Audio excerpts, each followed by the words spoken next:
Olorunfemi Precious Olamidiire is a vibrant and purpose-driven Nigerian fashion designer, guidance counselor, and a public speaker. Her passion for fashion began at an early age but officially launched her fashion line in December 2017. A graduate of guidance and counseling from the University of Lagos, Olamidiire continues to develop herself through fashion and personal development programs. She is driven by her belief in purpose and creativity with a vision to inspire her generation and establish one of Africa's leading fashion academies of global repute. Olamidiire has trained several students and unveiled 2 creative style editions featuring standout pieces like the Crystal Sapphire dress, Dunni Kimono, and Alicia collections.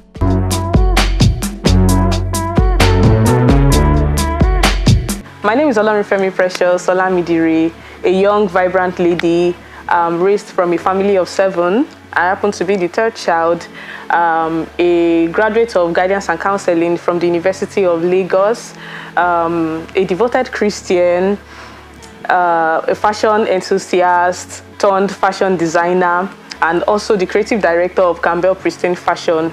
Aside all these things I do, I'm also a mental health enthusiast, one who advocates for mental health and is also invested in growth, seeing myself grow and becoming the best version of myself.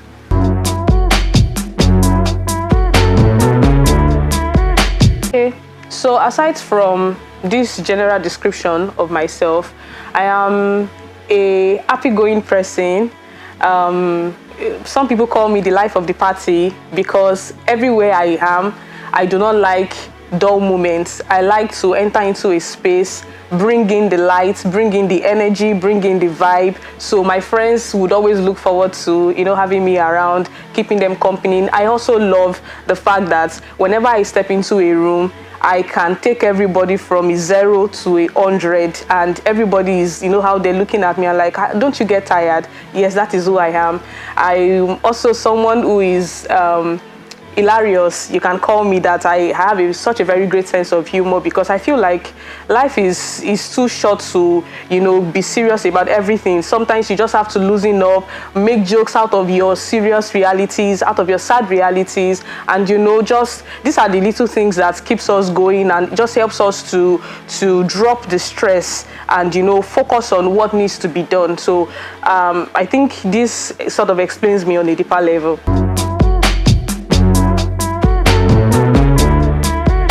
So I am the creative director of Campbelle Pristine Fashion. Campbelle started in 2017, but I would not say the brand started in 2017. I would say it's a transition from my childhood experience, from who I have always wanted to become, from the things, the ideas, the interests I have nurtured right from my childhood that followed me into my teenage years and into adolescence, which eventually grew into a passion that I am actively chasing after now. So I would say fashion is something that has been a part of my life right from when I was a child. I can remember those days. I used to have issues with my parents at home, particularly with my African mother, because I'm one child that I love to combine colors. I love to always show out, and everybody's looking at me like, oh, this girl looks different from every other child in the neighborhood. Even down to regular clothes I wear within the house, I would always have a creative way I just put things together. Mind you, I didn't grow up from a very well-to-do family. We were, we had little, but we were satisfied with the little we had. So it wasn't like I had all the luxury of everything I needed, but I just happened to be that one child that is very creative. Even with the little clothes I had in my closet, I just had a creative way I would, match each piece together, combine the colors, even when it didn't make sense to people around. To me, I did not know I was acting out my interest. I did not know I was acting out a part of me that would grow into something I would find myself doing today, and I am doing it with so much joy. I'm doing it with so much ease of mind. I feel at peace with this fashion thing. So I would say fashion had started for me right from my childhood. I only transitioned into it officially in 2017 when I recently graduated from senior secondary school. And it was that period when you would have to take a pause, because probably you are writing JAMB, you are doing one certification course or the other, just in a bit to get yourself into the university. And for me at the time, there were many realities surrounding me. I knew that getting into school at that time wasn't really the next thing for me. So I thought to myself, what can I do? I can't be home doing nothing. And then I remember that fashion has always been something that I had always loved, though I did not know I was going to actively pursue it as a career now. But I knew within myself that this is something I think if I put in my focus into this right now, it's something I can make headway with. And so I went in, did a few training, started improving myself, and from then I realized that this thing that happened, that came about as something that I just did naturally, is now starting to become something that people are now buying into my idea. People would see pieces I made for myself and they'll be like, oh wow, you did this yourself, can you do this for me, can you do that for me?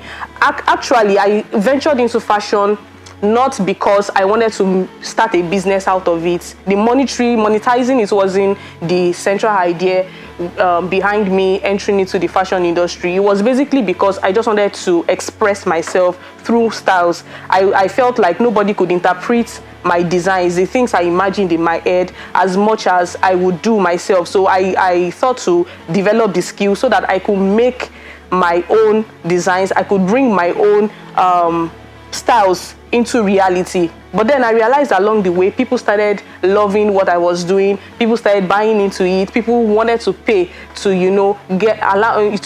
get me to style them. So from then I looked at it, well, I feel that in the meantime, while I'm still waiting for admission to come in, this is something I can still be doing on the side, also saving up for school life as well. So that was how fashion started for me officially.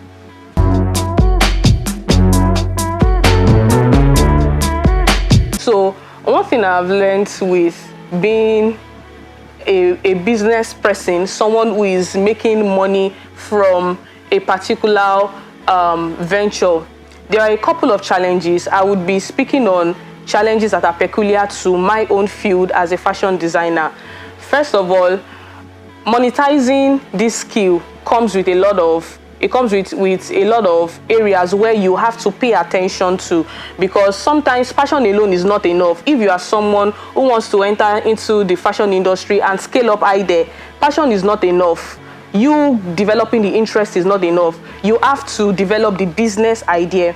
And these were some of the mistakes I made when I launched into the fashion industry, that now I am starting to realize and I am tracing my step back. So first of all, you need to understand that there is the business aspect of the passion that you have, such that if it is not carefully handled, it can affect your passion along the way.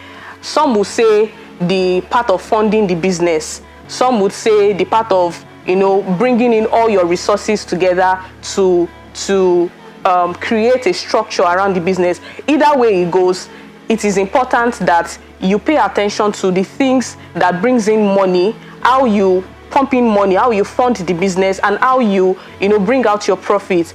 If you sit on just passion alone, along the way you will get frustrated, because people will start to take advantage of the fact that you are really passionate about what you do, and they may start to offer you peanuts for the things that you are supposed to get well paid for. So I would say, for me, understanding the business aspect of my line was one of the major challenge for me, and I'm learning to grow from it and carry on these experiences to teach the younger ones coming after me, my apprentice student I'm training, to help them see these realities, that coming into this thing with I like this, I love what I do, is going to take me places is not enough. You have to set structures, you have to set boundaries around your business.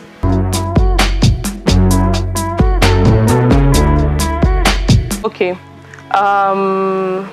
well, I've had a couple of happy moments in my fashion business so far, as much as I've also had my tearful days, the days that I would sit alone in the room and I would cry my eyes out. I would look at myself and, just reason within myself, what am I doing wrong? Why can't I just get it out there like every other designers making it out there on the gram? Why can't I just get it like them? But regardless of all these days, I've had days where I've been satisfied, I've been happy within myself. And one of these would be a referral from a client in the US.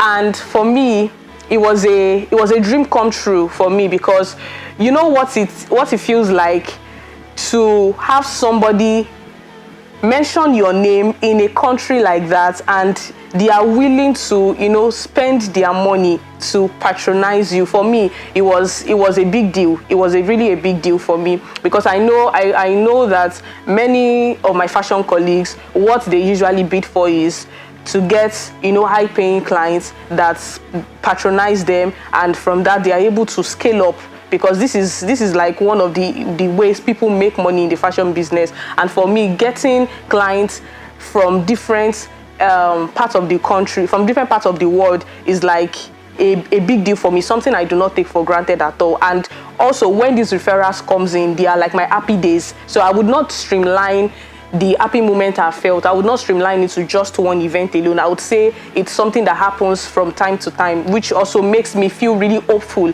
about this career path that I've chosen already, that I know beyond the benefit of a doubt that this is where I am called to be. It's a calling for me. This is where I am meant to be.